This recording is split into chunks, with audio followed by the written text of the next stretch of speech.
Okay guys, today magre-report tayo ng brake light na in-order natin online. Repair na lang natin kaya instead na isoli kasi only ito lang naman yung this month. So instead you're returning it, it's gonna take a while again. So re-repair natin siya using this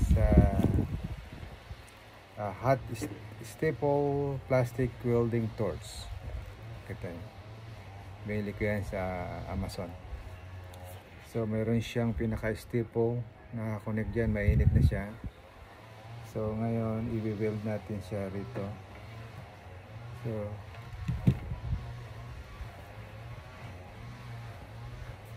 lagyan ko muna siya ng 2x4 para yung paglalagyan natin ng staple gun hindi nasira yung ating working table. Okay, first imamatch natin siya ng husto kung siya ay naka-align na. Ngayon pag na-staple natin siya guys, so ang gagawin natin, we will use this JB Weld. Sabi you can use aluminum, plastic, metal, wood, tile, PVC.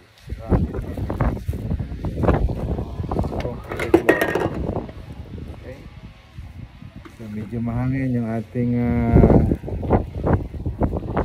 tripod, tumatalsik natin ng pabigat. So try natin guys. Actually, na-try ko na ito, nasubukan ko na i-repair yung aking front bumper ng BMW. So, it worked. So, i-match lang natin siya ng talagang match.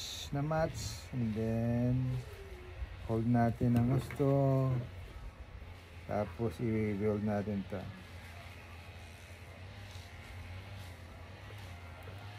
Kailan lang tsaga lang guys hanggang lumubog yung pinaka-staple niya sa pinaka-plastic. Medyo matigas to dahil kasi makapal yung plastic.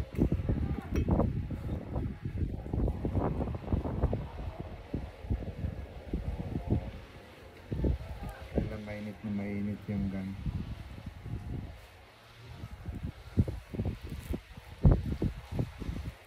So pag magre-repair kayo ng ganito, kailangan mahaba yung pasensya nyo para magawa nyo ng tama. So lumulubog na siya hanggang lumubog yung pinaka-staple niya. Huwag naman all the way kasi sa kapula.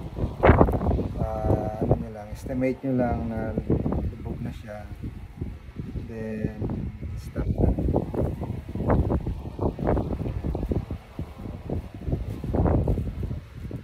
Nakita ko to sa online, sa mga advertisement kung paano sila magre-repair ng mga crack plastic or anything.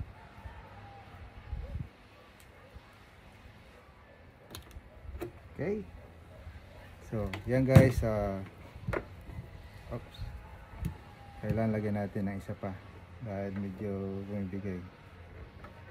Yan,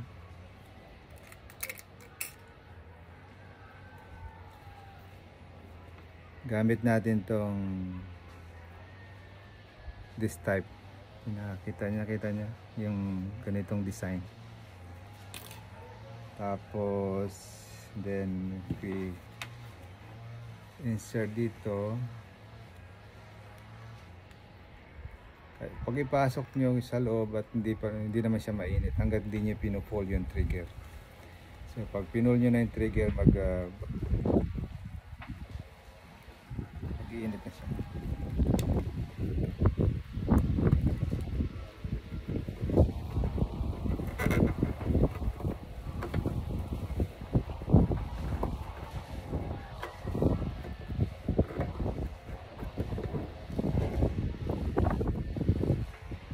Kita nyo naman pag umiinit na umiilaw siya. Ayan. So hold nyo lang siya ng mga 2 minutes. bago nyo i-dip again doon sa plastic wrap. So lagyan natin ulit siya rito sa gitna, sa side.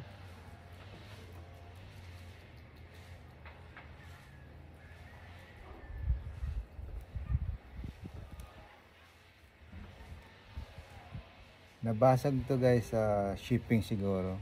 So nag-decide ako na wag na isuli kasi kaya ko namang reference siya. Kasi pag sinuli mo siya, it take probably another 2 weeks, 3 weeks, a month bago makarating yung replacement. So kaya ko naman siyang gawin, so gawin na lang natin. Kailangan lang tiyaga-tiyaga lang guys. So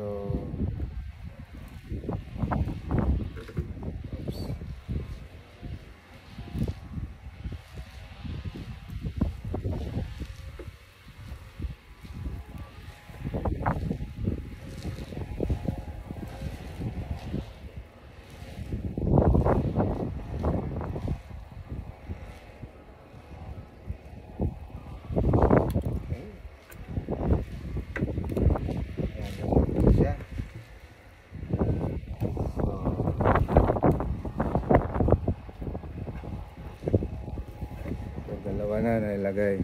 Yan, kita nyo. Kita nyo siya, dalawa na. So,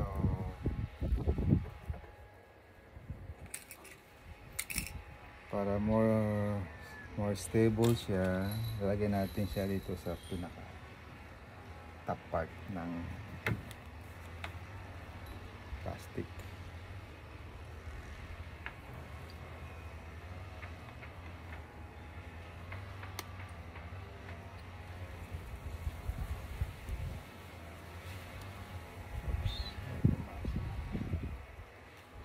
Masuk.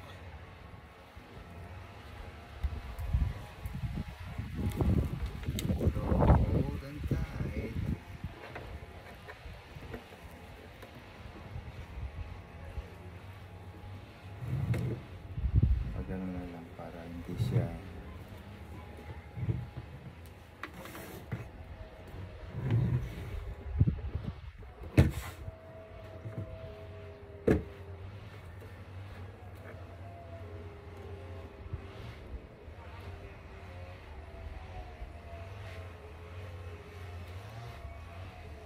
mainit na. So ilagay natin dito 1 on this part.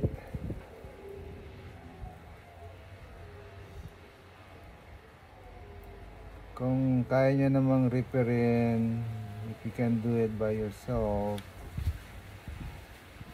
gawin nyo na lang. So makasave kayo ng cash. Right? Ito yung magiging replacement ng brake light ng Beamer. Kasi medyo yung wiring doon sira na. Saka palagi napupundi yung bulb niya.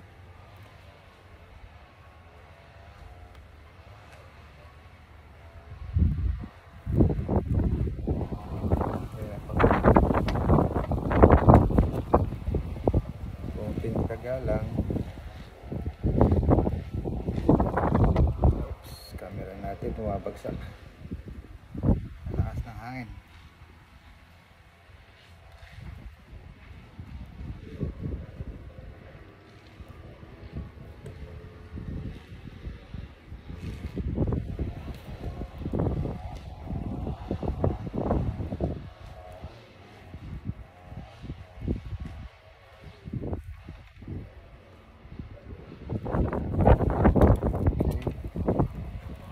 So, okay, medyo stable na siya.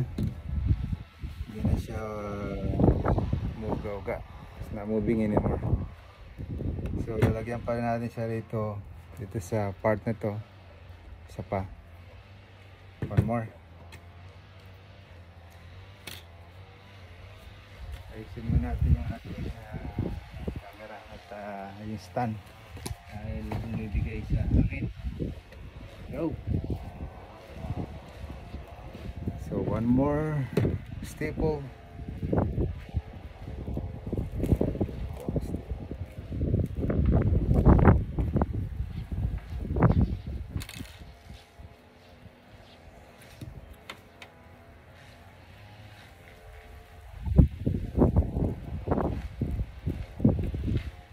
Hindi naman siya mainit. It's not hot. Hanggang hindi mo siya pinupull yung trigger. So okay lang siya. Okay. Once the lights on, huwag mo na hawakan to dahil mainit.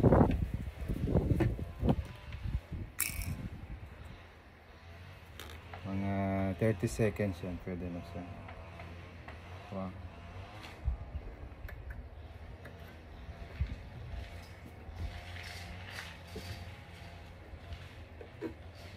So this is ito yung another one. Lagyan natin dito. Ayan.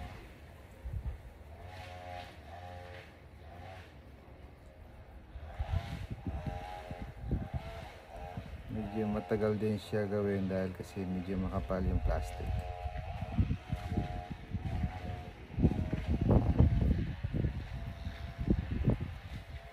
Pagkatapos nito, puputulin natin yung pinaka middle nga, yung nag-overlap, yung sumobra.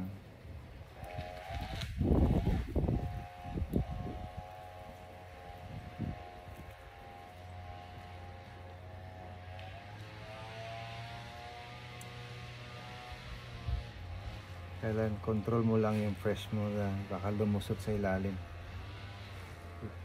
Push hard. Mahirap na baka sira yung plastic.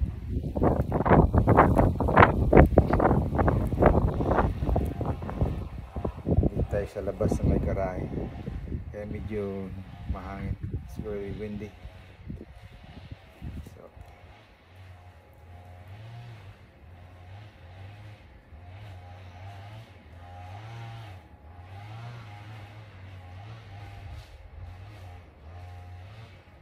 almost sinking already.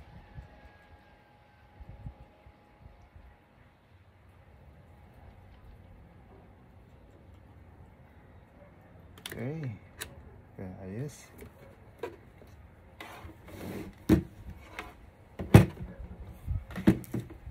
Natin dyan yung ating heat gun. So ito na siya, 4 pieces, tama na to. Solid na, strong na siya. And then meron tayong cutter. Kakat lang natin yung pinaka dulo ng staple. There you go.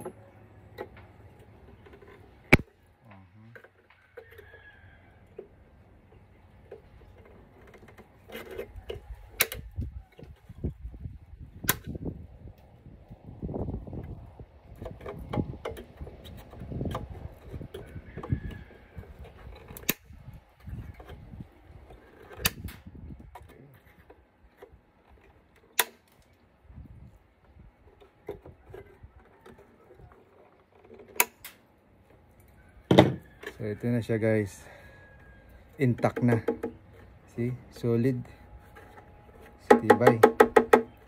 So mamaya later on igagrind natin to, igagrind natin siya ng konti para maging flat, hindi siya magkaroon ng impalement hazard o laceration. So yan. Mamaya papakita ko ulit yung finished product niya. So medyo mainit pa konti, so palamigin natin siya ng mga at least mga 5 minutes. Okay, thank you. Sana may natutunan kayo sa aking sabi nga, modification, MacGyver style. Thank you guys, bye bye.